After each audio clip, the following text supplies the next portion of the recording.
पाटण तालुक्यात शिवसेनेला मिळालेल्या यशावर बोलताना शिवसेना नेते शंभूराज देसाई यांनी आम्ही केलेल्या विकास कामांवर आणि जनतेतील संपर्कावर मिळवलेले आहे. आम्ही कोणावर वैयक्तिक टीका केली नाही, सणाला आले तरी केली नाही. आम्हाला यश मिळाले ते आम्ही जमिनीवर पाय ठेवून केलेल्या कामाबद्दल मिळाल्याचा टोला शिवसेनेचे नेते शंभूराज देसाई यांनी भाजपला लगावला आहे.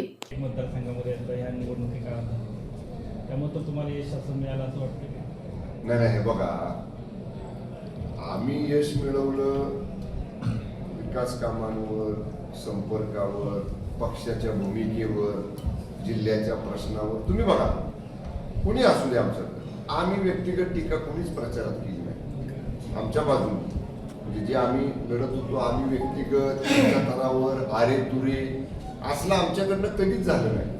आणि जे झालं कोणाकडनं ते तुम्ही मीडियाने पाहिले.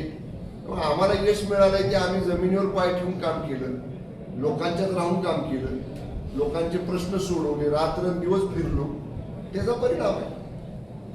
आपल्या पाटण मतदारसंघामध्ये ग्रामविकास मंत्री असतील, गणेश नाईक असतील, बाबा शेअर करा आणि बेल आयकॉन प्रेस करायला विसरू नका.